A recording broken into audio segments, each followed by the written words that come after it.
nakatutok sa back row. Wala namang tao doon. Sir, wala pong nakaupo dyan, sabi ng isa. Tila nahipa ng malamig na hangin si Sir Mendoza, namutla, napahawak sa dibdib. Hindi niyo siya kilala? Nanginginig niyang tanong. Tahimik ang klase, hanggang sa biglang sigawan ang mga babae. Tumayo ang ilan at sabay-sabay bumaba ng hagdan, mabilis na parabang may humahabol. Kinabukasan, pinabless ng department head ang classroom. Taong 2,000 gabi rin noon at may klase sa theology.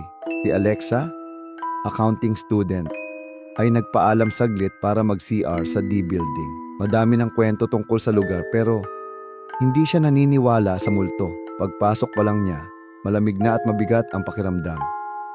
Sinilip niya ang bawat cubicle. Lahat ay walang laman. Kaya't pumasok siya sa isa, siniguradong nag-iisa. Habang nakaupo, napansin niya ang paa sa kabilang cubicle. Maputla, nakatungtong pero hindi gumagalaw. Nagulat siya.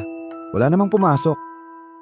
Pinadali niya ang pag-ihi, lumabas, at binuksan ang kabilang pinto. Wala.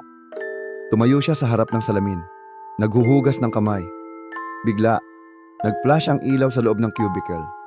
Bumukas at malakas na bumagsak ang pintuan. Napaatras siya. Tumingin sa salamin. Sa likod niya, isang babaeng nakaputi, nakayuko, nakatingin diretso sa kanya.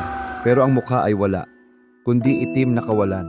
Hanggang ngayon, sabi ng ilang gwardya at janitor, kahit ngayong taong 2025, may mga estudyanteng umaakyat pa rin sa ika-4 na palapag ng nursing department para mag-practice. Minsan, naririnig ang tugtog ng sayaw. Tapos biglaan na lang magsitakbuhan pababa. At sa D-building, kahit ilang beses nang pinabless ang CR at mga classroom, lagit-laging may bagong istorya. Ang tanong, multo lang ba sila o mga estudyanteng hindi na nakauwi